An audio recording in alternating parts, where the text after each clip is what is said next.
Thank you. Thanks so much for inviting me. My name is Emma Jo Morris, politics editor at Breitbart. I'm here today because I published a series of news stories 3 years ago in October of 2020 about Hunter Biden's now infamous laptop, also known as the laptop from hell, which is seen as some of the most scandalous reporting of the last decade. What was more scandalous than the reporting itself, though, was the fact that it exposed the unholy alliance between the intelligence community, social media platforms, and legacy media outlets. At the time, I was deputy politics editor at the New York Post, and my reporting showed that despite then candidates Joe Biden's repeated and furious denials, he was apparently involved in the foreign business deals of his family. Over several days, just weeks before Americans would vote for their next president, I revealed verified, authentic emails from the Biden Scion's hard drive showing Ukrainian business partners receiving leaks from the Obama White House. I documented an off-the-books meeting between then Vice President Biden and a Ukrainian energy executive and introduced the world to the big guy who got action on a deal with CEFC, China Energy Company. The Post published exactly how the material for the reporting was obtained, even identifying our sources, as well as a federal subpoena showing the FBI was in possession of the material the story was based on and had been since December of 2019. But when the stories appeared on social media that morning, the venue where millions of Americans go to find their news and editors to get their angles, within hours the reporting was censored on all major platforms on the basis of being called hacked or Russian disinformation. Twitter refused to allow users to share the link to the stories, banned the links from being shared in private messages, a policy, by the way, that's used to clamp down on child porn, and locked the Post out of its verified account. Facebook said it would curb distribution and reach of the links on its platform. However, the stories were not based on hacked materials, nor were they Russian disinformation, and despite those claims appearing to come out of thin air at the time, we would eventually learn that they actually didn't come out of thin air at all.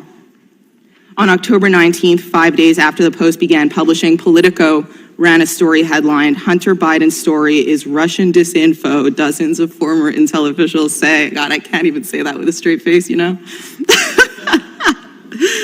Politico printed a letter completely uncritically from veteran members of the U.S. intelligence community, falsely claiming that the Post expose has, quote, all the classic earmarks of a Russian information operation. My God.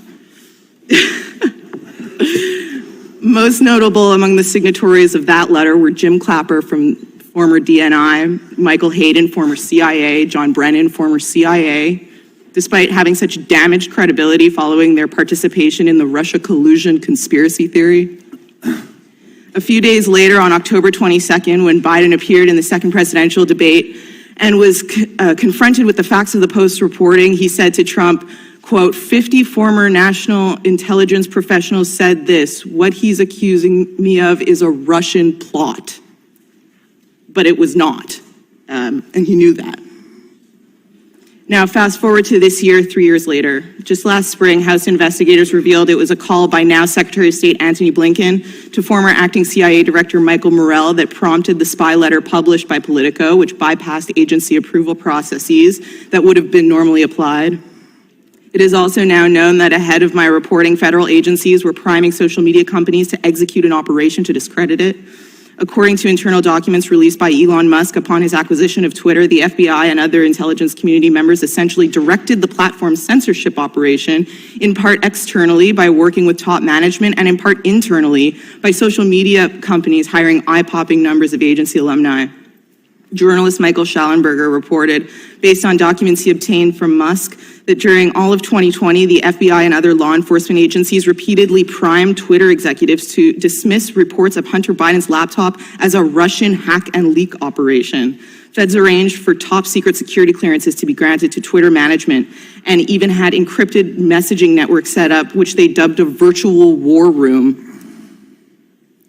To this day, hundreds of people from the intelligence community work at social media companies. Over the last few years, my reporting has been confirmed by virtually every mainstream news outlet, from the Washington Post to the New York Times to Politico, when the stakes were nothing, by the way, 2 years later.